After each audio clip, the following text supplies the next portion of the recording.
guys, it's Jack. And remember when Casey Neistat made that movie, as he calls it, about the almost perfect camera? That was the newer version to this camera. This is the Canon S110. Hey Siri, how old is this camera? This camera came out in late 2012, but yet I still use it all the time. So is it obsolete? You guys seem to really like these kind of obsolete tech videos. If you're trying to start a YouTube channel, which I think a lot of my target audience is. For pictures, this guy is just okay. The only real advantage over a smartphone using this camera is its optical zoom with the zoom ring, which is definitely pretty nice. In case you don't know, when you're on a smartphone and you zoom in, that's digital zoom, which is basically just cropping the image and it gets all pixelated. Optical zoom is when it actually moves the sensor closer to the glass, and the glass zooms in, but you're not losing any quality. Does that make sense? And for vlogging, a GoPro might even be better because it's so much wider. If you were vlogging with this or a smartphone and you tried to zoom in, that's digital zooming. But with this guy, you can do optical zoom. But again, other than that, there really is no advantage of using this guy over your phone.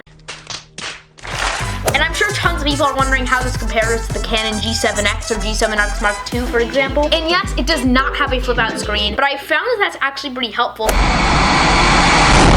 Because a lot of times when I'm looking at a flip-out screen, like I will be right now, the videos look like this. Do you see what I'm doing? See how I'm looking at the flip-out screen? That prevents me from looking directly at the lens. And when I'm looking at the flip-out screen, my eyes look kind of cross-eyed and wrong. And with the Canon G7X, you always look like you're doing this, because you're always staring at the screen above it. I'm staring at the light. So, it's almost an advantage that this guy doesn't have a screen. Thank me later. For video, it's pretty nice. It has some pretty quick autofocus, so we know quicker than this camera with about 9 AF points. It has flash, which is pretty nice, but it's really no brighter than any iPhone's flash. And it has built-in optical image stabilization, which again, if you don't know, the image is pretty stabilized, it's not all shaky. So other than that, are there any real advantages to having this camera over a G7X or G7X Mark II, or even like a GoPro like this, Hero 4 Silver? And the answer is honestly no. But for the $250 price point, you could probably find this on used on eBay. You're getting a pretty sweet deal, and it's something you should probably jump on. So is it obsolete? Honestly, yes. But do I still recommend it? Yes, because it is a great deal and a great starting camera. And while it may be a little bit beginner,